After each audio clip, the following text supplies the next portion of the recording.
China has sought to portray itself as a neutral party in the Russia-Ukraine war. But Beijing's balancing act masks its support for the Kremlin that enables it to continue its campaign. Days before the one-year anniversary of the Russian invasion of Ukraine on February 24, 2023, U.S. officials claimed that China was considering providing Russia with lethal weaponry to support its military campaign. China denied the accusations, and on the anniversary of the invasion instead put forth its 12-point peace plan to end the conflict. These events followed after tensions between Beijing and Washington flared during the Chinese spy balloon scandal that began in early February 2023. Since the war's inception, the U.S. has cautioned China not to support Russia. Following reports that Russia had asked China for military assistance in March 2022, Washington warned that countries providing material, economic, financial, or rhetorical support to Russia would face consequences. The Biden administration also confronted China in January 2023 with evidence that suggested some Chinese state-owned companies may be providing assistance to the Russian military. China has largely adhered to Western sanctions restricting business with Russia. Nonetheless, it has been essential to Russia's economic resilience and its war campaign since February 2022. China substantially increased its coal, oil, and natural gas imports from Russia in 2022, for example, which alongside India's increased imports, have helped the Kremlin negate some of the effects of declining energy sales to Europe. The underlying motive for increased Chinese and Indian purchases of Russian energy, however, remains the steep discounts they have been offered by Russia, which is desperate to replace its former customers in Europe. China has also increased its technology exports to Russia for use by its defense industry after many Russian companies were denied access to technology from Europe and the U.S. because of the imposition of sanctions. According to the think tank Silverado Policy Accelerator, Russia continues to have access to crucial dual-use technologies such as semiconductors, thanks in part to China and Hong Kong. Additionally, China has helped Russia undermine Western economic sanctions by developing international payment systems outside of Western control and has advocated for building an international alliance of businesses comprising non-Western companies. Beijing has also been essential in undermining Western efforts to portray Russia as an international pariah. China has repeatedly abstained from UN votes condemning the Russian invasion and voted against an April 2022 resolution to suspend Russia from the Human Rights Council. Beijing also seems to have vacillated between calling the situation in Ukraine a conflict and calling out the breaking of UN rules regarding borders. In addition, China, alongside Russia, declined to endorse the G20 communiqué that featured language critical of the war in Ukraine at the end of the meeting on March 2, 2023. Chinese state media has also been largely favorable or neutral to Russia since the invasion began. Russian and Chinese forces have held several bilateral military exercises and patrols since February 2022. The last exercise took place in the East China Sea in December 2022, and the main purpose of the exercise was to strengthen naval cooperation between the Russian Federation and the People's Republic of China and to maintain peace and stability in the Asia-Pacific region, the Russian ministry statement said. Meanwhile, both Russian President Vladimir Putin and Chinese President Xi Jinping met and posed for photos at the September 2022 Shanghai Cooperation Organization Summit.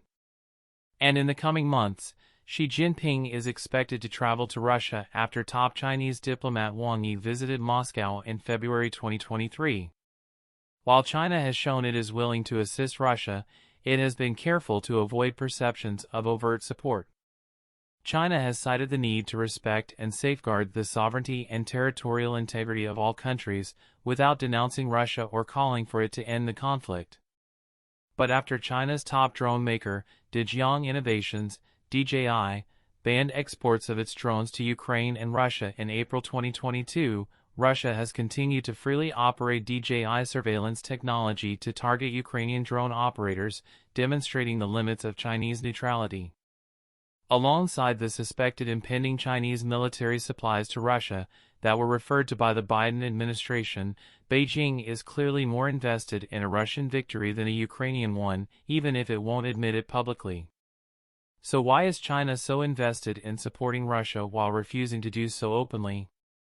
There is no doubt a calculus in Beijing that the greater and longer the West focuses on Ukraine, the fewer resources Western countries can afford to give to Taiwan and the Asia-Pacific region. Prolonging the conflict would also weaken Russia, which in some Chinese nationalist circles is still viewed as a competitor and as having unjustly seized Chinese territory in the 19th century. Still, there are clear benefits for China if the conflict ends sooner rather than later, and on Russian terms. Just weeks before the invasion in February 2022, Russia and China had signed their no-limits partnership, while both Xi and Putin have called the other their best friend. Giving support to allies will help increase trust toward Beijing while also growing its leverage over a strained Russia. China also desires a stable, friendly neighbor. A Russian defeat could lead to the country's collapse, potentially destabilizing much of Eurasia. Russian leadership change, in case of a defeat, could also usher in a pro-Western Russian government on China's doorstep, something Beijing is keen to avoid. The war has in turn destabilized global energy and food markets and caused extreme instability in the global economy, at a time when China's national economy is still fragile as it recovers from the effects of the COVID-19 pandemic. Russia is a vital economic partner to China, largely in the energy industry, but also owing to the Kremlin's role in China's Belt and Road Initiative to increase trade across Eurasia. While Russia's importance in this regard has diminished since the invasion, Moscow retains significant leverage among the former Soviet countries that form the Eurasian Economic Union (EAEU), as well as across the energy industries of Central Asia. A Ukrainian military defeat would also have negative effects on the U.S. standing in global affairs by proving Western military assistance was unable to turn the tide of a major conflict. Contrastingly, a Ukrainian victory would solidify Western support for Taiwan, embolden Western-style democracy advocates around the world, and reverse perceptions in China of Western decline in global affairs. But an open supply of lethal weaponry could destroy China's economic relations with the West when China is still studying the effects of sanctions on a major economy like Russia. This has not prevented Beijing from pointing out the U.S. double standard in supplying the Taiwanese military with weapons, most recently in March 2023, when Foreign Minister Qin Gang asked why, while asking China not to provide arms to Russia, has the United States sold arms to Taiwan in violation of a 1982 joint communique? While relations between the U.S. and China are increasingly tense, there is fear in Beijing that overt support for Russia could damage Beijing's relations with the EU. The EU is now China's largest export market, and China still hopes to drive a wedge between the EU and the US and prevent the development of a joint transatlantic policy toward China. Meanwhile, German Chancellor Olaf Scholz on March 5, 2023, said that China will not supply Russia with lethal military aid, suggesting that Berlin has received bilateral assurances from Beijing on the issue.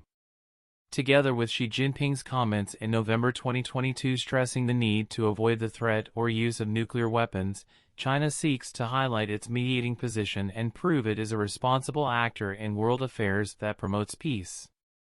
The Chinese brokered deal between Iran and Saudi Arabia to re-establish official relations on March 10, 2023, was further evidence of this initiative. Contrastingly, China views the U.S. as a rogue superpower and sees confrontation and conflict with the U.S. as inevitable unless Washington changes course, according to Qin Gang. And while China continues to be suspicious of U.S. attempts to contain it, such policies have become increasingly acknowledged even in U.S. political circles in recent years. Nonetheless, both lethal and non-lethal military aid to Russia from China will likely increase, funneled indirectly through willing third countries. Belarusian President Alexander Lukashenko's arrival for a state visit to Beijing on February 28 caused alarm in the U.S. precisely because of this reason. Ultimately, China sees the Ukraine war as part of a wider conflict with the U.S.-led Western world. Aiding Russia is seen as a strategic decision for China, meaning its pro-Russian neutrality will continue to be cautiously tested in Beijing. While China did not cause the Ukraine crisis, it seeks to navigate it effectively. The Sino-Soviet split in the early 1960s allowed Beijing to rapidly expand its ties with the West, and the Ukraine crisis will help China benefit from its relationship with Russia amid global economic uncertainty. China will take the necessary steps to avoid spooking the EU, while recognizing that tension with Washington may be inescapable.